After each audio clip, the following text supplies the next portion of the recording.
So these are all open top stainless steel fermentation tanks.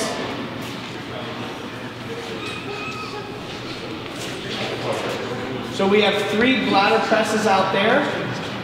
One that's on wheels. The wine is pressed out there. Then we bring it in here. It's put in these tanks. Then we cold soak it for anywhere from 3 to 5 days.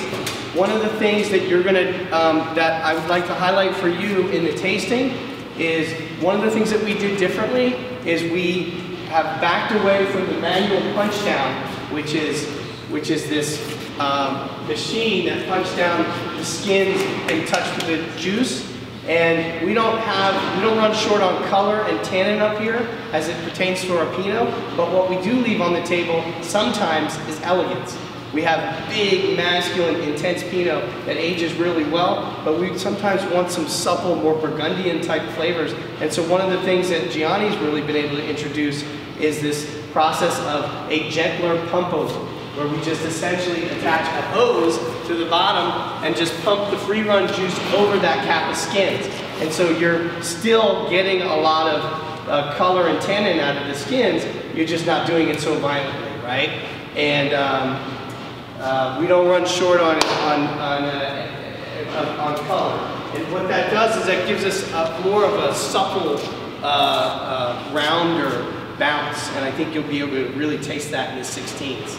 And what grapes are we talking about? This is Chardonnay, Pinot Noir, Champagne? I'm talking about mainly Pinot Noir. But we have to manage the tannins in our Chardonnay too. No, I mean, sorry, what grapes do you have coming in here that's, you know, on your crush pad? All of them. So how many varieties? So we have, that's a good question. So we have Pinot Blanc, we have Chenin Blanc, we have Chardonnay, Pinot Noir, Grenache, and Syrah. And so of the 240, so it's a 700-acre estate. Of the 240 acres that we have planted, 120, upwards of half is Chardonnay. So we have a lot of Chardonnay, and then second is Pinot Noir. And then the least we have planted would be Grenache, right, Richard? Yeah. You just started to touch on tannin control management and white wine. Can you continue on that a little bit?